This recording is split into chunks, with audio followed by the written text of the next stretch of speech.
What's going on, guys? So I'm doing a contest response for Drew, leftyndv10. Got 10 cards to show, my 10 favorite non-autographed, non-relic cards. So we're going back old school. Most of these cards are cards that I acquired when I was 8, 9, 10 years old, during my heavy collecting days of the late 80s, early 90s, when I thought I was going to retire off of my collection one day. And it turns out all that stuff is pretty much worthless, but has sentimental value to me, which is the reason why I picked most of these cards.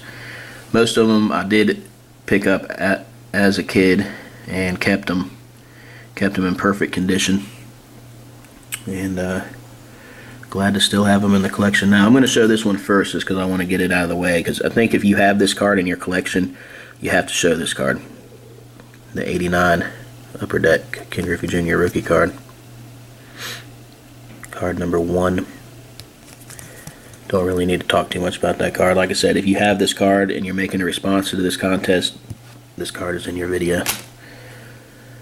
And let's see, we'll stick with some rookie cards that were very meaningful to me as a kid. This is the 1990 Dave Justice. When Dale Murphy got traded from the Braves to the Phillies, Dale Murphy was pretty much the only thing that made the Braves worth watching. I was devastated as a kid when I found out. I was 9 years old.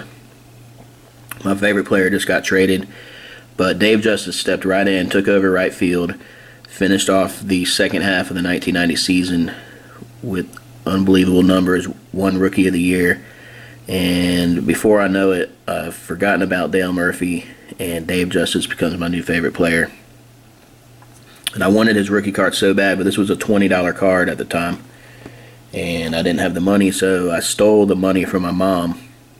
I've told this story before. I stole the money from my mom to buy this card, and I still have it today, and it's a $2 card, dollar card maybe. So never did tell my mom that, but this was one of my favorite cards. And then the 1991 Chipper Jones rookie card. He was a big talk of the Braves in 91 and 92. And 92 is when he got injured, and then 93 is really when he came out. So this card, I remember getting it in 91, but it wasn't until about 93 that this was just an awesome card, because he was tearing it up, having an awesome year. He should have won Rookie of the Year. I think Hideo Nomo won Rookie of the Year the year that Chipper was rookie. And then 2 Dale Murphy cards that really were like the first cards that I got in my collection, which is the reason why I'm putting these in there. The 86 and the 87 Dale Murphy. Just looking at these cards just makes me feel like a kid again. I had the 87 Topps team set, the Braves team set, and this card was really the only card worth a damn in that 87 set. But I love the wood border.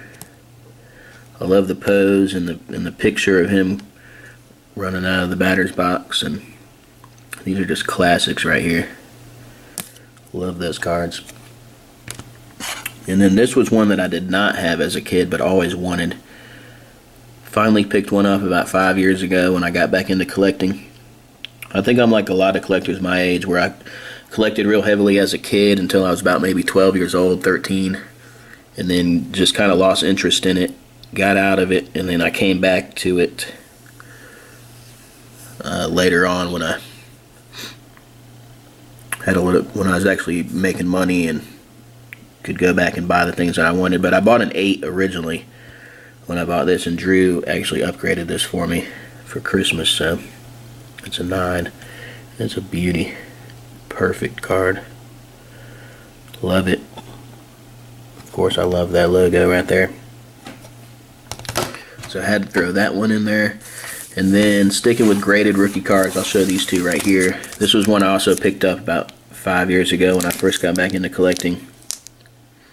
A 1960 Carl Yastrzemski rookie card. Graded 5. Love that card. And then this was one that I actually had in my collection as a kid, and then I sent this in and got this graded, and it came back a 7.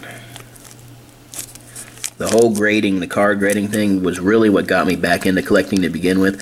I started looking at all the cards that I wanted as a kid, and started looking on eBay and buying some of them, and then I realized that people were doing this whole graded card thing, and so that piqued my interest, and I got into the graded card thing for about 6 months, and then I started to realize that the new products were really cool with all the autographs and the relics and things, and then I kind of switched from buying vintage stuff to going into that. But this was one that I sent in, got graded. Love that 75 design. And then what else do I got? I picked out this 91 studio card of Dave Justice because more so for the product than the actual card itself. I love this studio product when it came out, because before this, really the only thing you had was just one. Each company just put out one product. You just had Upper Deck, Topps, Donruss, and Fleer. You didn't have sub products like they do now. So when this first came out, this was pretty cool. Like Fleer came out with the Fleer Ultra, and Topps came out with the Stadium Club, and they started to make these new products, and this was kind of the first one that they did that was unique and different. And it didn't have all the junk players in it. It was only players that you wanted to collect. But I just love the black and white pictures in these and how they, are doing their poses or whatever. Just cool product, cool card. Love that one in 1991. And then I also wanted to include this card right here, the 92 Upper Deck Deion Sanders. I forget what you call these. They have a name, but I can't think of it off the top of my head. I remember the Nolan Ryan, and I think the Jim Abbott was always pretty cool. But I had to throw this one in. Being a Falcons and a Braves fan and a huge Deion Sanders fan at the time, had to get that one. And then the last one, this was one that I did not have as a kid, but got later on because I always wanted it, and I couldn't afford it anyways. But even if I could, my card shop owner wouldn't let us buy this card. He wouldn't even let us look at it. I remember he used to keep it with like something over this so you couldn't see it. But we always knew what it was, and as a kid we always wanted it. I never knew anybody. All the kids in my neighborhood collected, but I never knew anybody who actually had one. And you had to get them early because they did end up fixing them or marking over them, and if you pulled them later, you weren't able to get them. They had like a black box over them or a white box over them. So, but it's a Bill Ripken fuckface from '89 Fleer. Just a classic card from my childhood, so I had to throw that one in there. But that's it. That's my 10 cards. Battery's about to die, so I'm ending the video here. Drew, thanks for the contest, man. Had a blast making the video and going through my cards and watching everybody's responses. So that's all I got. Peace out.